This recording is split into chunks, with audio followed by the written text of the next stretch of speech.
हिक माण्हूअ जे सिर जे ख़ातिर हर चीज़ विञाए वेठासीं। हिक माण्हूअ जे सिर जे ख़ातिर हर चीज़ विञाए वेठासीं। सुख हासिल करण जी कोशिश में, सुख हासिल करण जी कोशिश में, सुख हासिल करण जी कोशिश में सुख चैन पिटाए वेठासीं। हिक माण्हूअ जे सिर जे ख़ातिर हर चीज़ विञाए वेठासीं।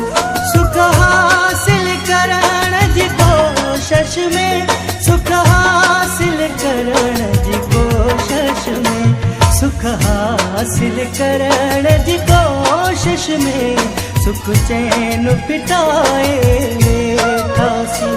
हिक माण्हूअ जे सिर जे ख़ातिर हर चीज़ विञाए वेठासीं।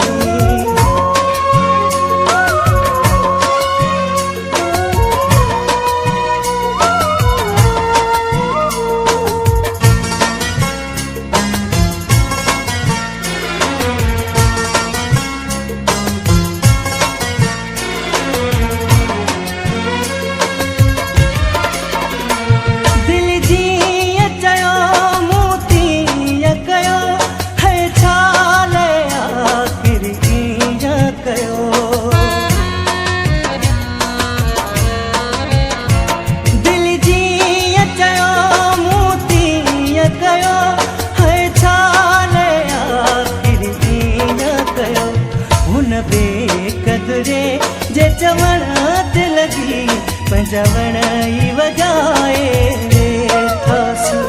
हिक माण्हूअ जे सिर जे ख़ातिर हर चीज़ विञाए वेठासीं।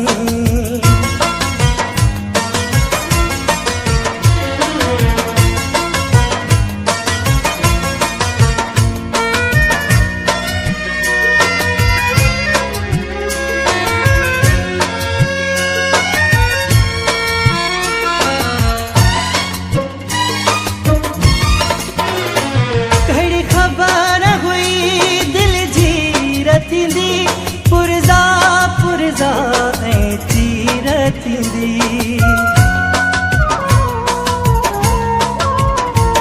कहिड़ी ख़बर हुई दिल जी रतींदी। पुरज़ा पुरज़ा ऐं तीर थींदी, मुक़दर जो लिखियो सम्झी उनखे कंधु हेठि झुकाए वेठासीं। हिक माण्हूअ जे सिर जे ख़ातिर हर चीज़ विञाए वेठासीं।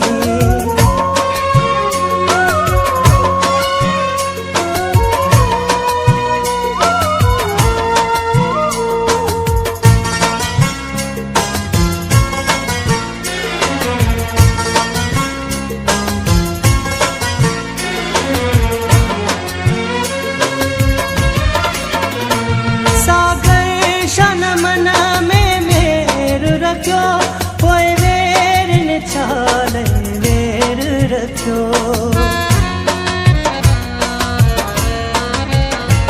सागर शन मन में मेर रखियो।